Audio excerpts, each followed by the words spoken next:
பிறவி பெருங்கடல் நீந்துவார் நீந்தார் இறைவனடி சேராதார். எதை கொடுத்தால் அவனுடைய தேடுதல் அனைத்தும் நின்று போகுமோ, எதை அடைந்தால் அவன் இனிமேல் வேறு ஒன்றையும் வேண்டாத நிலை ஏற்படுமோ, எதை அடைந்தால் துக்கம் முழுவதும் நீங்கிவிடுமோ அதைத்தான்.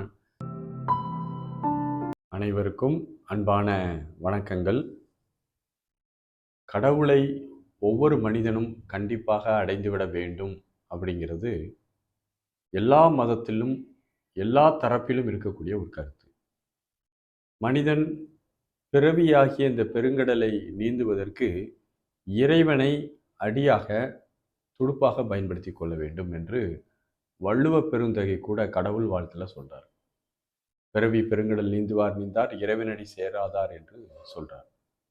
மனிதன் கடவுளை அடைய வேண்டும் அப்படின்னா மனிதன் எப்போதுமே நிம்மதியாக இருக்க முடியும். மனிதன் எதை கொடுத்தால் அவனுடைய தேடுதல் அனைத்தும் நின்று போகுமோ, எதை அடைந்தால் அவன் இனிமேல் வேறு ஒன்றையும் வேண்டாத நிலை ஏற்படுமோ, எதை அடைந்தால் துக்கம் முழுவதும் நீங்கிவிடுமோ அதைத்தான் நம்முடைய முன்னோர்கள் கடவுள் என்று குறிப்பிட்டார்கள். அப்போ கடவுளை அடைவதற்கு சிறந்த வழி வேற எதுவும் இருக்கிறதா அப்படின்னு யோசிச்சு பார்த்தா, கடவுளை அடைவதற்கு மிக சிறந்த வழி மௌனம்தான் சிறந்த வழி. மௌனம் என்பது நாம் பேசாத போது நம்மிடம் இறைவன் பேசிக் கொண்டிருக்கின்றான் என்று சொல்வார்கள். நாம் உடலாலோ மனதாலோ வாக்காலோ யாரிடமும் பேசாமல் அமைதியாக மௌனமாக காத்திருக்கும் போது இயற்கையாகவே நம்முடைய மனமானது ஓடி ஓடி ஓடி ஓடி பேசி பேசி பேசுறதை நிப்பாட்டிடும். அப்படி ஓடி ஓடி பேசுறதை நிப்பாட்டின பிறகு இந்த மனமானது நிசப்தமா பேர் அமைதியோடு இருக்கும். அப்படி நமக்கும் இந்த பிரபஞ்சத்துக்கும் ஒரு வகையான கனெக்ஷன் ஏற்படும். இந்த பேர் அமைதியின் போது நாம் பேசாத போது இந்த பிரபஞ்சம் நம்மை பயன்படுத்தி பேச ஆரம்பிக்கும், நம்மிடம் பேச ஆரம்பிக்கும். ஆகவே கடவுளை அடைவதற்கான மிக சிறந்த வழிகளில் ஒன்று மௌனம், இரண்டாவது தியானம். மௌனம் இருக்க முடியாதவர்கள் தான் தியானத்திற்கு வரணும்.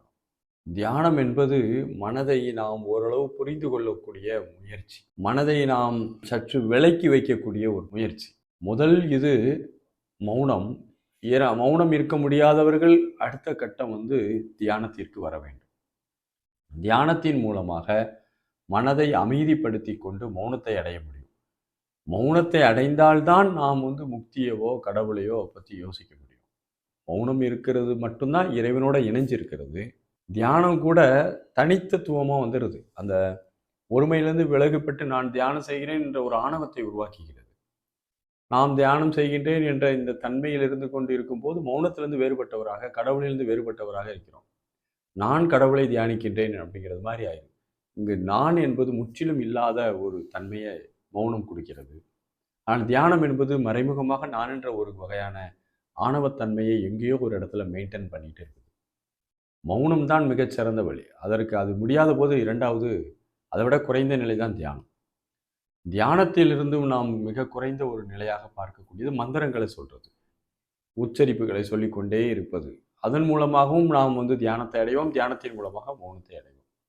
ஆகவே கடவுளை அடைவதற்கான மிக சிறந்த வழிகளில் மௌனம், தியானம், மந்திர ஜபம் ஆகியவை முடிவு பண்ணப்படுகிறது. கடவுள் அப்படிங்கிறது நான், இந்த பிரபஞ்சம், இந்த இரண்டுக்கும் எந்த வேறுபாடுமின்றி, ஐயமின்றி, வேறு கருத்தின்றி ஒருமை உணர்வை முற்றிலும் அனுபவிப்பது என்பதுதான் இந்த நிலைப்பாடு.